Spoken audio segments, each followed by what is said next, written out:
Hello student, আজকে আমি তোমাদের ভাগ প্রক্রিয়ায় মানে ভগ্নাংশের বর্গমূল এটা তোমাদের শেখাবো। এটা অনেকের একটা প্রবলেম হয়, দেখো কিভাবে করতে হয়।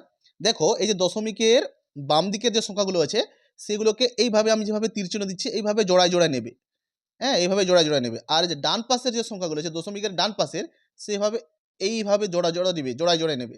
তারপর কি করবে, তারপর আমরা যেভাবে ভাগ প্রক্রিয়া বর্গমূল যেভাবে শিখেছি দশমিকবিহীন, সেইভাবে তো এইভাবে আমরা করব। যেমন ধরো এখানে কি না 32 আছে, মানে কিভাবে নামতে গুনতে হয়, 2 দুগুণে 4, 3 তিরিকে 9, 4 চারে 16, 5 পাঁচে 25, 6 ছয় 36।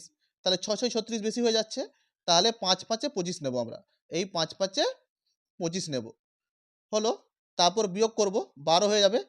বিয়োগ করলে কত হবে না 7 হবে। এবার দেখো, এই দুটো সংখ্যা নেওয়ার আগে দশমিক আছে, এখানে আমরা দশমিকটা বসিয়ে দেব। তারপর কি বসাবো না এই দুটো সংখ্যা বসিয়ে দেব। এরপরে আবার একটা এখানে আকার টানবো। এরপর এর ডবল নেব, 5-এর ডবল 10, 10 বসিয়ে দিলাম। এবার দেখো, এইখানে যে সংখ্যাটা বসাবো সেই সংখ্যাটা দিয়ে গুণ করতে হবে। ধরো এখানে যদি 5 বসাতাম তাহলে 105কে 5 দিয়ে গুণ করতে হতো, তাহলে কত হতো না 525 হতো। 6 দিয়ে বসালে 636 হতো। দেখো 7 যদি বসাই তাহলে এটা এই সংখ্যাটায় চলে এসছে 749। 107কে 7 দিয়ে গুণ করো, না হবে 107 107 7 749।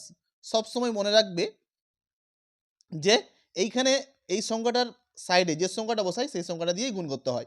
তাহলে এই যে 32.49 এর বর্গমূল কত হলো না এর বর্গমূল হচ্ছে 5.7।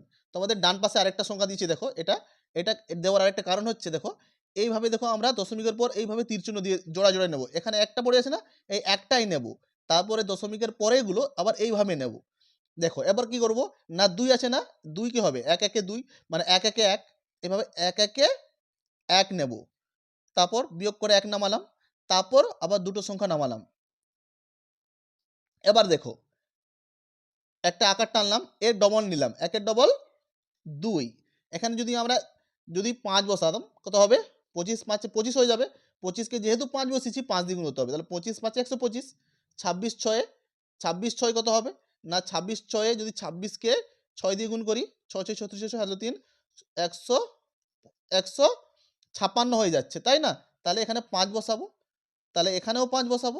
25 5 125।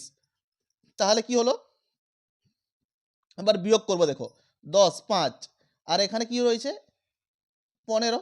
এবার দেখো, এইবার এই দুটো সংখ্যা নেওয়ার আগে এখানে একটা কি রয়েছে দশমিক, এখানে আমরা দশমিক বসিয়ে দেবো। তারপর 2 5 25 নামবে। এবার দেখো, এবার সেম রুল, 15 দ্বিগুণ নিব 30।